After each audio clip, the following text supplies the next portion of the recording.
Well, good morning, Woodbury. This is Alex Prizgintas, your town historian and president of the Woodbury Historical Society. We're in the historic stone Rushmore Memorial Library building located at the corner of Wygant Hill and Route 32 here in Highland Mills. And in our walls, we possess all of Woodbury's known early documents, photographs, and postcards. If you ever have a question about Woodbury's history, we're always open on Tuesdays from 2 to 4 p.m., Thursdays from 7 to 9 p.m., and Saturday mornings from 10:30 to 12:30. We always welcome new visitors and any questions we might have from our community. Now, today we're here to talk a little bit about Woodbury's history during the American Revolution. And key to understanding that is exactly what Woodbury was as a community, because that term Woodbury, especially as a town, did not exist before 1889, really, when we were formed. The name Woodbury itself was passed around here, and then we'll get to that in a little bit. But we were located in something larger known as Smith's Clove, and that last name Smith was prominent in this region. But even during the American Revolution, towns like Monroe and Tuxedo, they also did not exist. But Woodbury's geography and its placement was rather important. It was located in something we're going to call the Great Pass west of the Hudson, also known as Smith's Clove, as I mentioned, or the Ramapo Pass, I should say. And running parallel the Hudson River from Suffern and Rockland County today up through Tuxedo and Woodbury towards the town of Cornwall, it was an important strategic conduit for both Loyalist and Patriot forces alike. And along this thoroughfare, there were 7 taverns that proved rather important to the American Revolution. And 2 of those were located in the heart of Woodbury today. There was Earl's and Smith's Tavern. And we're going to focus more so today on the second of those, Smith's Tavern, which was operated by Captain Francis Smith, a rather illustrious character in Woodbury's history that we'll detail in a bit. But Smith's Tavern was rather prominent during the summer of 1779, where for a brief period it served as the headquarters for General Washington. It was from the tavern that he was said to have written orders. He also purportedly planned strategy for the Battle of Stony Point, and the tavern's location remains somewhat of a vague mystery. The building was likely gone by 1850, most certainly vanished by 1900, and to date no photographs or even detailed up-close maps remain of the tavern site. During the 1990s, an archaeological survey found some remains of colonial-era artifacts and fragments directly across the street on Route 32 from the Big Pink House, also known as the Niemand Estate, and next to the Woodbury Police Station as well. So that wooded area is likely the location of where Smith's Tavern once existed. Now, almost across the street from the tavern site is a beautiful late 18th century piece of history in Woodbury, a wonderful beige-colored home with green shutters, and it's known as the Woodward House. It's said to have possibly been built as early as 1750. Some of our newer records are from the 1780s and 1790s. Locally, what's interesting is it's the only property we know of that in writing was owned by Aaron Burr, of course best known for his famed duel with Alexander Hamilton. Now, Burr was a land speculator and owned several properties across Orange County, but again, to repeat, this was the only one so far we found that he owned in writing with his name used. It's likely, though, he didn't actually live there, just again owning the property for speculative purposes.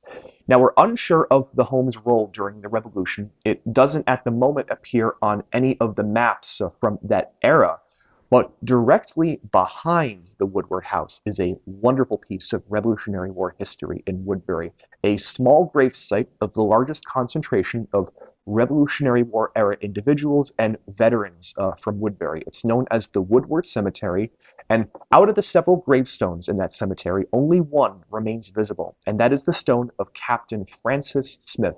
Now, we mentioned Francis Smith before due to his ownership of Smith's Tavern. He was born on January 4th of 1733, I should say, and he later assumed control of the Woodbury Clove militia.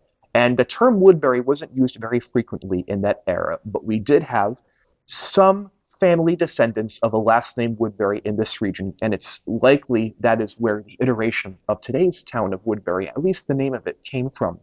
Well, Francis Smith served as the captain of the Woodbury Clove Militia. And October 6th of 1777, both himself and his militia marched to the Battle of Fort Montgomery, which resulted in a continental defeat as the British headed to burn towns northward, especially the city of Kingston.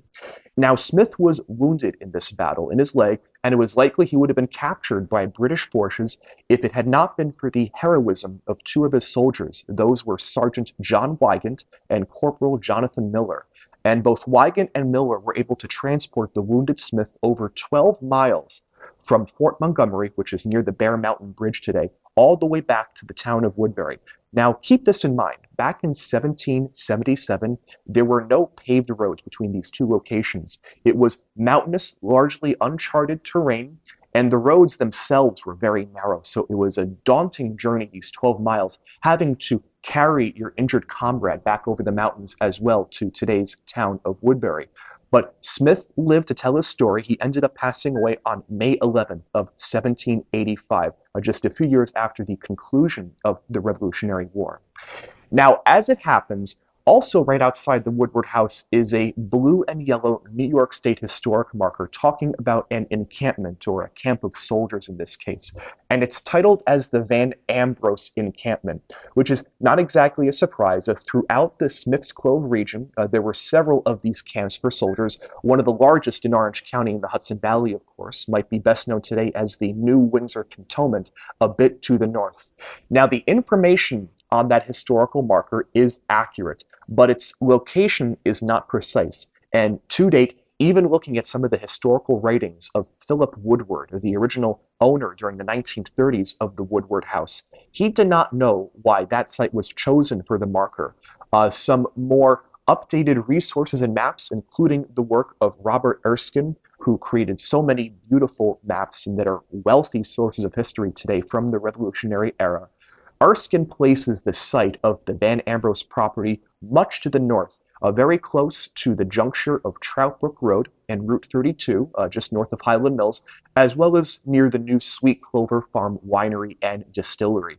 And this actually makes much more sense. If you ever had the chance to go to the beautifully reopened Sweet Clover Farm, you'll see there are large open pastures in the valley of the Woodbury Creek, which would have been rather suitable for this large encampment, not as much as by the Woodward House, where it's far more hilly, rocky terrain and also rather swampy as well. Now, those four subjects we've talked about, if you're keeping track, we have Smith's Tavern, Captain Francis Smith, the Woodward House and Cemetery, as well as the Van Ambrose Encampment. They all have some element tying them together. Our last selection for today is a bit on a different path, but rather interesting to Woodbury's history. The four topics before all were really tied to our local region and didn't really travel far outside Orange County.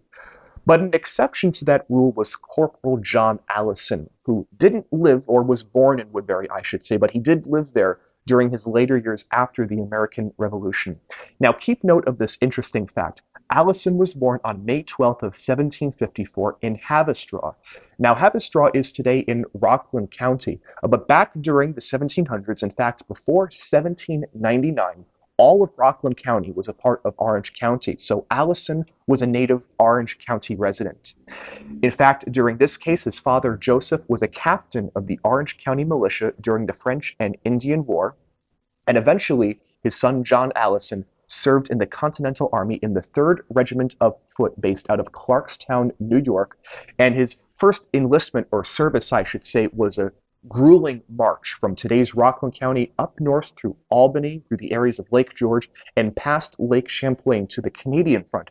And these were both the battles of Quebec during this time, which was a disastrous defeat for Continental forces. But Allison managed to survive, and he continued to serve through many of the major conflicts and battles of the American Revolution, eventually serving all the way up to the Battle of Yorktown, and he was discharged at New Windsor in 1783. Now, between 1800 and 1807, John Allison, now a veteran of the Revolutionary War, purchased about 150 acres in today's town of Woodbury. And on early maps, it's only identified as lot number 19. And this was at a time when much of the land of where we are in southern Orange County was still divided by land patents. And not more so divided by smaller parcels and roadways. But today, lot number 19 on these early maps is located along Dunderberg Road, right across the street generally from where the Monroe-Woodbury Middle and High School lived. And he remains as one of Woodbury's a few cases of a connection to an individual who really served throughout the conflict and the field of the entire American Revolution, compared to some of the other focuses where Woodbury served a very localized, though important role in the local scene of the American Revolution.